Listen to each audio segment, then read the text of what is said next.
7000 ஒருவன் யார்? எலிசா. 7000 பேரில் இவன் ஏன் தேர்ந்தெடுக்கப்பட்டான்?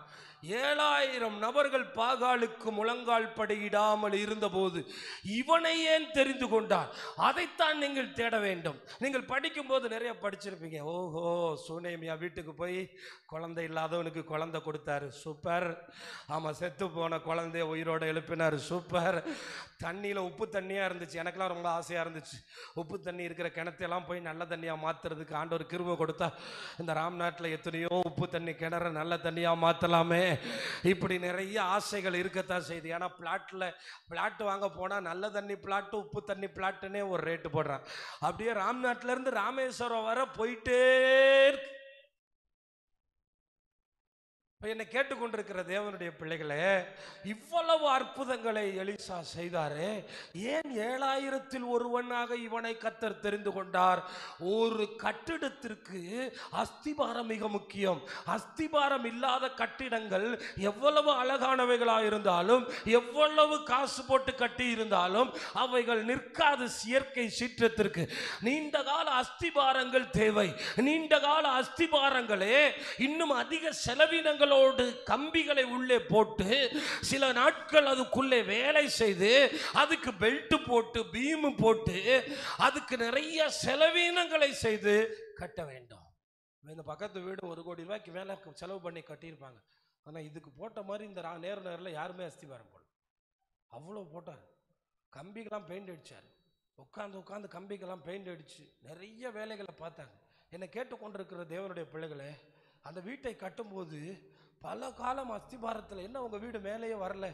அப்போ வீட்டினுடைய மேல் பகுதிக்கு முன்னாக ஒரு அஸ்திபாரம் மிக அவசியமாக இருந்தது. எலிசா என்றால் தேவனே என் ரட்சிப்பு என்ற அடையாளம்.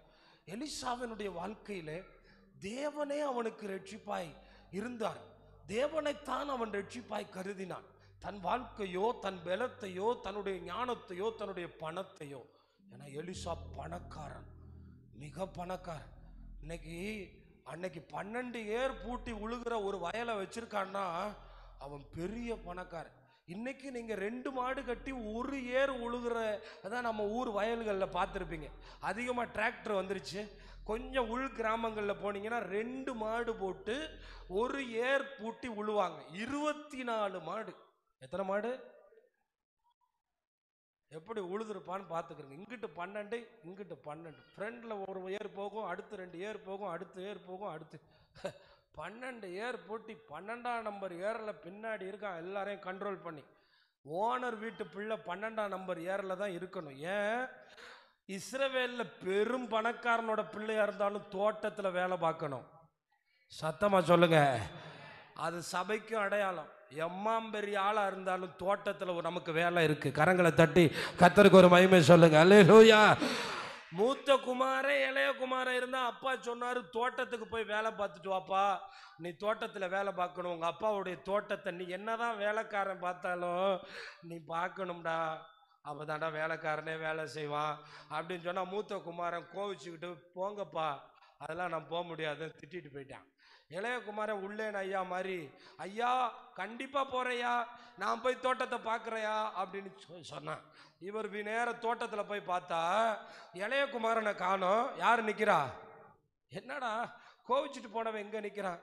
யோசிச்சு பார்த்தேன்ப்பா, நம்ம தோட்டம் தானே, நம்ம வேலை பார்த்தா நமக்கு தானே நல்லது, அந்த தோட்டம் நமக்கு தானே ஆசீர்வாதம், அதனால உங்ககிட்ட வரலன்னு சொன்னாலும் நான் இப்போ வந்துட்டேன். அவன் தான் முதல்ல ராஜ்யத்துக்கு போகிறான். அந்த யோசிச்சு பார்க்குறான் பாருங்க பிரசங்கத்தை கேட்டுட்டு. ஐயோ இயேசுநாதர் சொன்னாரே, ஐயோ நான் மறுதளிச்சுட்டேனே அப்படின்னு போய் பிரசங்கத்தை நினைவு கூறான், பஸ்காவை நினைவு கூறான். அவன் தான் பிரதான அப்போஸ்தலன். தோட்டத்தில் வேலை இருக்குப்பா. எலிசா தோட்டத்தில் 12ஆம் நம்பர் ஏற நீ பூட்டி தோட்டத்தில். அதுலேயும் பார்த்தீங்கன்னா இவன் கொஞ்சம் பலவீனம் தான் சொல்கிறாங்க. நம்ம பலவீனம், சொட்ட தலையன், முடியே இருக்காதான். யூத ரபிக்கள் என்ன சொல்கிறாங்கன்னா கண்ணில் கூட முடி இருக்காதான். கண்ணில் முடி இருக்கலைன்னா அது கேன்சர் பேஷண்ட்டுக்கு தான் இருக்கும். ரேடியேஷன் கொடுக்கும்போது இந்த முடி கூட விழுகிறதுக்கு வாய்ப்பு. யூத ரபிக்கள் எலிசாவை குறித்து சொல்கிறாங்க, மொத்த வழுக்கையாம், இங்கே கூட வழுக்க. அப்படிப்பட்ட ஆள் தான் எலிசா. தேவன் பயன்படுத்துறதுக்கு எதுக்குமே தடை இல்லையா? கரங்களை தட்டி கர்த்தருக்கு ஒரு மகிமை சொல்லுங்க. அல்லேலூயா. தேவன் பயன்படுத்துறதுக்கு வயசானதோ படித்தவனோ பட்டதாரியோ பெரிய வேத பண்டிதரோ தேவையில்லை. எலிசா போதும். அல்லேலூயா. தேவன் பயன்படுத்துறதுக்கு எலிசா போதுங்க. அதனால தேவனுடைய பிள்ளைகளே, இந்த எலிசா 7000 ஒருவனாய் ஏன் கர்த்தர் தெரிந்து கொண்டார் என்றால், எலிசாவினுடைய அர்ப்பணம். இன்றைய செய்தியின் தலைப்பு அர்ப்பணமும் ஆசீர்வாதமும். எல்லாரும் சொல்லுங்க, அர்ப்பணமும் ஆசீர்வாதமும். அது என்னமோ தெரியல, நம்ம ஆளுகளுக்கு வாயே வேலை செய்யாது போல. ஒரு தடவை எல்லாரும் சொல்லுவோமா, அர்ப்பணமும் ஆசீர்வாதமும். இப்பதான் 20% பேர் சொல்றாங்க. பின்னாடி எல்லாரும் சொல்லுங்க, அர்ப்பணமும் ஆசீர்வாதமா. அப்படி இல்லைன்னா அஸ்திபாரமா. எல்லாருக்கும் இன்னைக்குள்ள உங்களுக்கு ஒரு மாசத்தில் பணக்காரன் ஆவது எப்படி? நீ ஆனினா 2வது மாசம் வீடு இடிஞ்சு கிடக்கும். வாழ்க்கையில நமக்கு பாடம் கற்றுக் கொடுத்து கொஞ்சம் லேட் ஆகி 30 வயசுல நம்மளை ஆசீர்வதிச்சு பார்த்தா தலைமுறையா இருக்கிறதையா. அல்லேலூயா. துரிதமா வர்ற ஆசீர்வாதம் எல்லாம் போயிருமா. சவுல் கிட்ட துண்டு போட்ட கதை தான். அப்படி போகும்போது கிடைச்ச மாதிரி. ஆனா வாழ்க்கையில பாடம் படிச்சு வரும்ப ஒரு கற்றுக் கொடுக்கும் பாருங்க ஒரு பாடம். பசி கற்றுக் கொடுக்கும் ஒரு பாடம்.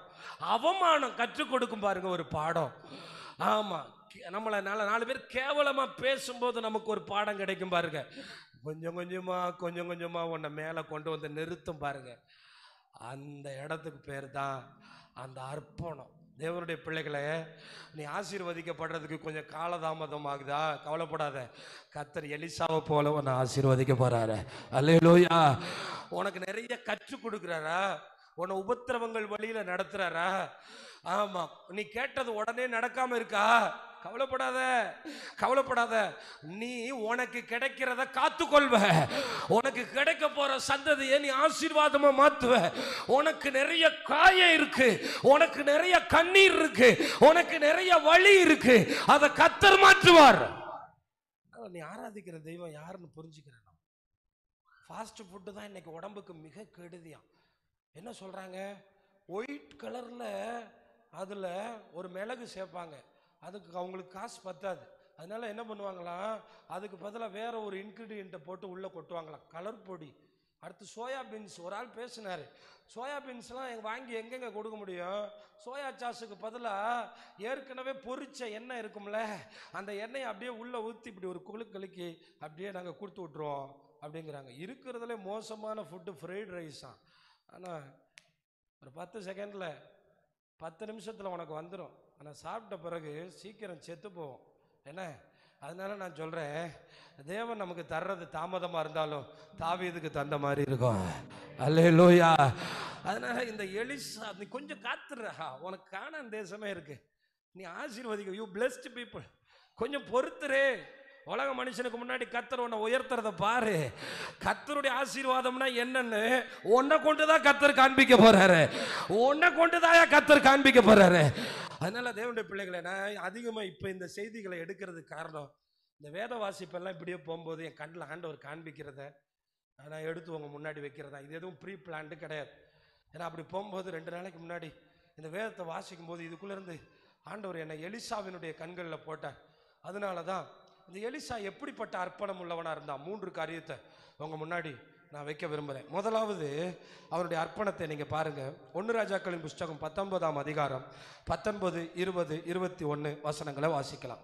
1 ராஜாக்கள் 19, 20, 21 வசனங்களை வாசிக்கலாம். அப்பொழுது அவன் மாடுகளை விட்டு எலியாவின் பிறகே ஓடி நான் என் தகப்பனையும் என் தாயை முத்தம் செய்ய உத்தரவு கொடு. நல்லா கவனிங்க. சால்வை 7000 பேர்ல ஒரு ஆளா இவன் மேல விழுந்துருச்சு. எல்லாரும் கவனிங்க. ஆனா ஒரு வார்த்தை கேட்கிறான், என்னை பெத்த எங்க அப்பா அம்மாட்ட போய் ஒரு வார்த்தை சொல்லிட்டு வந்துடுறேன், நான் சொல்லிட்டு உடனே வந்துடுறேன்னு சொல்லி எலியாட்ட கேட்கிறேன். நியாயமான ஒரு கோரிக்கை. தாய் தகப்பன் இடத்துல சொல்ல வேண்டும் என்று அவன் விரும்பினான். சொல்லாமல் ஊழியத்துக்கு வருகிறவர்கள் உண்டு. நல்லா கவனிங்க. ஜோசப் ஆல்ட்ரின்னு சொல்லி இன்னைக்கு நிறைய பாடல்களை நமக்கு எழுதி கொடுத்தாரு. உம்மை போல புரிந்து கொள்ள யாரும் இல்லை. மெடிக்கல் 10 வருஷம் படிச்சாராம். 10 வருஷம் மெடிசன் படிச்சுட்டு ஆண்டவர் ஊழியத்துக்கு அழைச்ச உடனே அவர் போய் சொல்ல பயப்பட்டது அவங்க அப்பாட்ட தாரான். ஏன்னா அவங்க அப்பா ஒரு பெரிய மருத்துவமனை கட்டி வச்சிருக்காராம். அடுத்தது நம்ம மகன் என்ன ஆவான்? சொல்லுங்க. நம்ம மகன் என்னவா? டாக்டர் ஆவான். படித்தது 10 வருஷம் எம்பிபிஎஸ் படித்து மாஸ்டர் டிகிரி படித்து ஸ்பெஷல் கோர்ஸ் எல்லாம் படித்து நிற்கும்போது அப்பாட்ட போய் சொன்னாராம், அப்பா ஊழியத்துக்கு போகிறேன். எங்கே போகிறேன்? அப்பா சொன்னாராம், தட்டி கொடுத்து போயிட்டு வாடா மகனை. எனக்கு கரங்களை தட்டி கர்த்தருக்கு ஒரு மகிமை சொல்லுங்க. அல்லேலூயா. இன்னைக்கும் இங்கே உட்காந்துட்டு என் பிள்ளையை டாக்டர் ஆக்குறேன், மந்திரி ஆக்குறேன், அவர் ஆக்குறேன், இவர் ஆக்குறேன்னு சொன்னவங்க மத்தியில் இந்த உலகத்தில் லட்சம் டாக்டர் இருக்கலாம், ஆனால் டாக்டர் பாஸ்டர்னா ஜோசப் ஆல்ட்ரின் தாயா. 1000 கோடி டாக்டர் இருக்கட்டும், எத்தனையோ டாக்டர் வெளியவே தெரியாது, ஆனால் இந்த டாக்டரை கர்த்தர் எப்படி பயன்படுத்துறாரு பார்த்தீங்களா? அதான் சொல்கிறேன், அர்ப்பணத்துக்குள்ளதாயா ஆசீர்வாதம் இருக்கு. நீ எவ்வளவு கஷ்டப்பட்டிருக்க ஆண்டவருக்காக, நீ எவ்வளவு பிரயாசப்பட்டிருக்க, நீ எவ்வளவு உன்னை இழந்திருக்கிற, நீ எவ்வளவு கஷ்டப்பட்டிருக்கிற, அதில் இருந்து தான் நீ மகுடமாய் கட்டப்படுகிறாய். உன் வாழ்க்கையிலே மரியாள் செய்த அர்ப்பணம் தன் சரீரத்தையே கொடுத்ததினால்தான் நீ உலகத்துக்கு ரட்சிப்ப. அர்ப்பணத்தில் இருந்து தான் ஆசீர்வாதம், மறந்துடாதீங்க. அதனால கஷ்டப்படுங்க. இன்னைக்கு நிறைய கட்டப்பட்டிருக்கிற சபைகளை பார்க்கும்போது அன்னைக்கு நிறைய அர்ப்பணத்தை செஞ்சுருக்காங்க. எனக்கு இன்றைக்கும் நம்மெல்லாம் நாங்கள்லாம் வளர்ந்து வந்து அந்த கிருபாசன சிங்காரத்தோப்பு சபையினுடைய தொடக்க கால வரலாறுகள் புத்தகங்களில் பொதிக்கப்பட்டு ராமநாதபுரத்துக்கு எழுதப்பட வேண்டும். ஏன்னா அன்னைக்கு இருந்த சிஸ்டர்ஸ்லாம் சொல்லி நான் கேட்டிருக்கேன், சாப்பாட்டுக்கு வழி இல்லைன்னு மத்தியானம் முழங்கால் போட்டு ஜோம் பண்ணுவாங்களாம். காக்கா கருவாடு கொண்டு வருமா. இன்னைக்கு நம்ம இவ்வளோ பேர் உட்கார்ந்துருக்கோம்ல, பசிக்குமா, யாராவது வருவாங்களா அப்படின்னு கேட்டால் காக்கா வாயிலிருந்து ஏதாவது கிடைக்குமா? அந்த கருவாடை போட்டு இருக்கிற சின்ன காய்கறிகளை போட்டு ஸ்தோத்திரம் பண்ணி, அப்புறம் படித்த வாலிப தம்பிமாருங்க ஸ்வாட்ஸில் படிக்கும்போது அவங்களோட பாக்கெட் மணிகளெல்லாம் கொடுத்து, அப்படி தான் இன்னைக்கு நம்ம எல்லாம் உட்காந்துட்டோம்ல. இதுவும் அங்கிலிருந்து வந்தது தான். அன்னைக்கு அவங்க ஒரு அஸ்திபாரம் போடலைன்னா நம்ம இல்லை. அன்னைக்கு அவங்க நம்முடைய தகப்பன்மார்களுக்கு ஆண்டவரை குறித்து சொல்லலைன்னா, அவங்கள திடப்படுத்தலைன்னா, அவங்கள தைரியப்படுத்தலைன்னா, இன்னைக்கு நீங்கள் எல்லாரும் இந்த தலைமுறைங்க எல்லாம் இப்படி தான் பார்க்குறீங்க. ஆனால் அன்னைக்கு நாங்கள் இதெல்லாம் கேள்விப்பட்டோம், பார்த்தோம், அனுபவித்தோம். அன்னைக்கு அவ்வளவு கஷ்டங்கள் தான். அன்னைக்கெல்லாம் பார்த்தீங்கன்னா தாசையா பாஸ்டர், கிறிஸ்டியன் ஐயா, இவங்கெல்லாம் நாங்கள் ஞாயிற்றுக்கிழமை உட்காந்துருப்போம். இந்த செவத்தில் பென்சில் வச்சு கிறுக்கணும்னா கூப்பிட்டு விடுவார் மேலே. மண்ணு செவரு தான் கிருபாசன சிங்காரத்தை பார்ப்ப, ஆனால் செவத்தில் பேனா பென்சில் வச்சுக்கிட்டோம்னா கூப்பிட்டு விடுவார். அந்த செவத்தில் கிறுக்கக்கூடாதுன்னு. ஏன்னா அவங்க உயிர் அது, அவங்களுடைய பசி அது, அவங்களுடைய கண்ணீர் அது. அப்படிதான் அன்னைக்கு கட்டினாங்க, அப்படிதான் அன்னைக்கு செயல்பட்டாங்க. தங்களுடைய சந்தோஷங்களையும் எல்லாத்தையும். இங்க ஒருத்தர் இருக்கான் பாருங்க, என்ன சொல்றான் பாருங்க, எங்க அம்மா அப்பாவுக்கு போய் பார்த்துட்டு வர்றதுக்கு எனக்கு உத்தரவு கொடும், அதற்கு பின் உம்மை பின்தொடர்வேன் என்றார். பின்னாடி வர்றையான்னு சொல்றான். அதற்கு அவன் போய் திரும்பி வா. நல்லா கவனிங்க, எனக்கு ரொம்ப பிடிச்சிருக்கு. எலியாட்ட போயிட்டு வந்துடுறா, நான் உன்னை கூப்பிட்டதை மறந்துடாதடா, போன இடத்துல உங்க அம்மா அப்பா எதுவும் அழுது உன்னை நிப்பாட்டிடக்கூடாதுடா, அதனால போயிட்டு எப்படியாவது வந்து சேர்ந்துரு.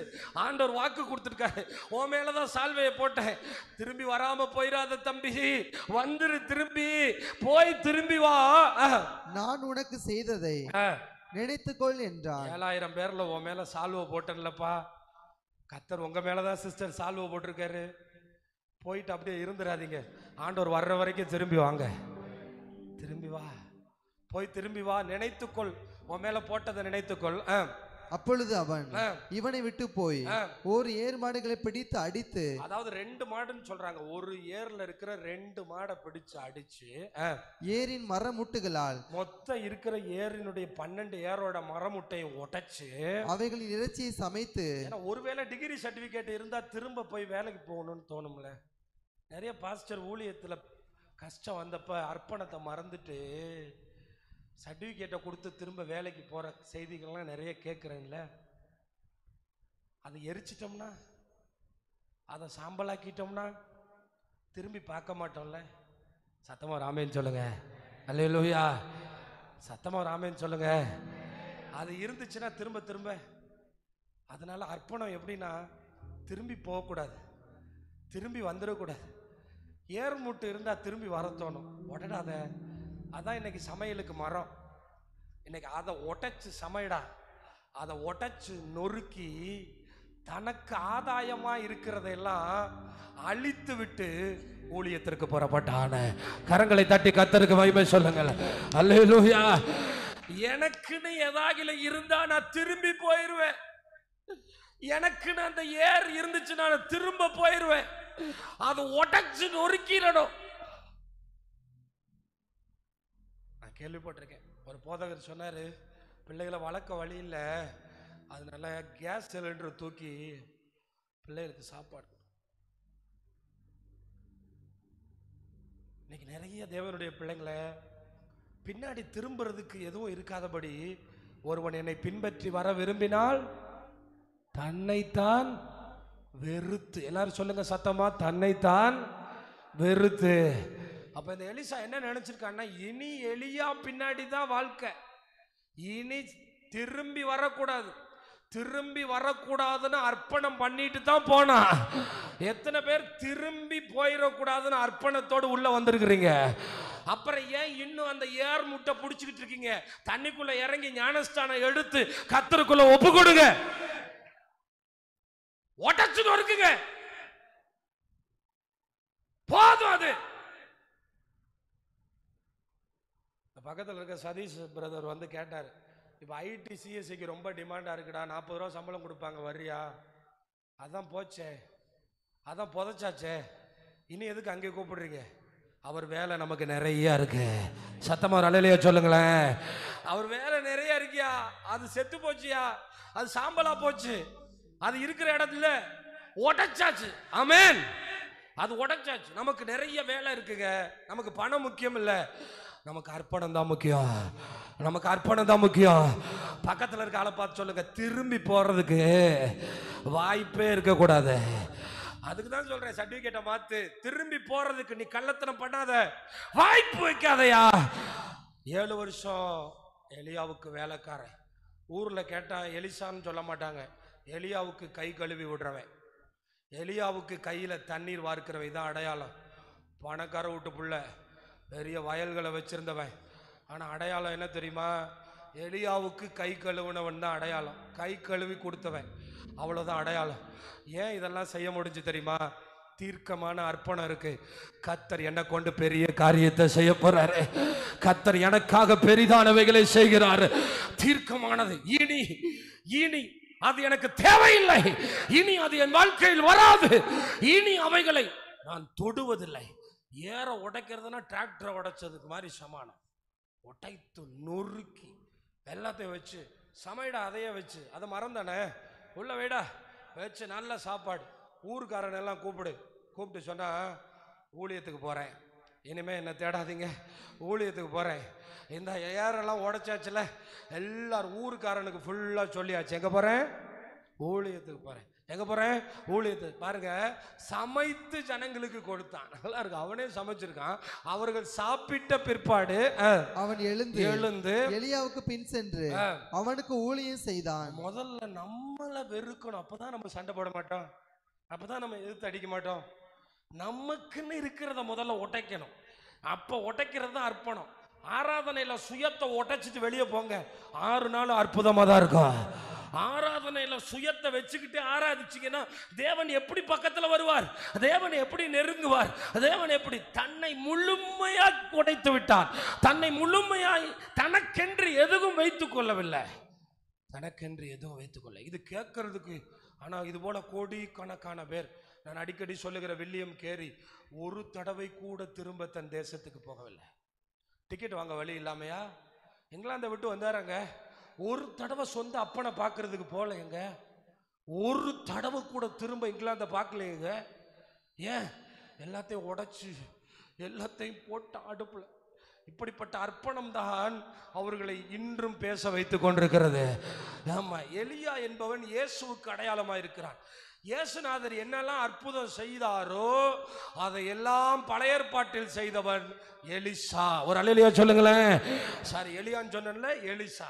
ஏன்னா குஷ்டரோகி இயேசு சுகமாக்குறதுக்கு முன்னாடியே குஷ்டரோகியை எலிசா சுகமாக்கினான். 5 அப்பத்தை பிட்டு 5000 பேருக்கு கொடுப்பதற்கு முன்னாகவே 20 பேர் சாப்பிடக்கூடிய அப்பத்தை 100 பேருக்கு பிட்டு கொடுத்தான். அவன் அநேக அற்புதங்களை, செத்து போனவர்களை உயிரோடு எழுப்பினான்.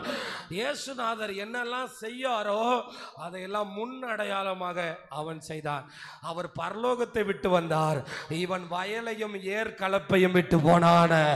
அவர் பரலோகத்தை விட்டு வந்தார், இவன் தன்னுடைய அர்ப்பணம். பரலோகத்திலிருந்து வரும்போது 2 தூதர்கள் எனக்கு எப்பயுமே கூட இருக்கணும்னு சொல்லிட்டு வரல. மனுஷனுக்கு என்ன நியதியோ அப்படியே வந்தார். நம்ம என்ன பாடுபடுறோமோ நம்மை போல பாடுபட்டார். அதனால சொல்றேன், கையை வைத்து கேளுங்க, ஆண்டவரே எலிசாவை போல எங்களுக்கும் அப்படிப்பட்ட அர்ப்பணத்தை தாரும் ஆண்டவரே, தாரும் ஆண்டவரே, தாரும் ஆண்டவரே.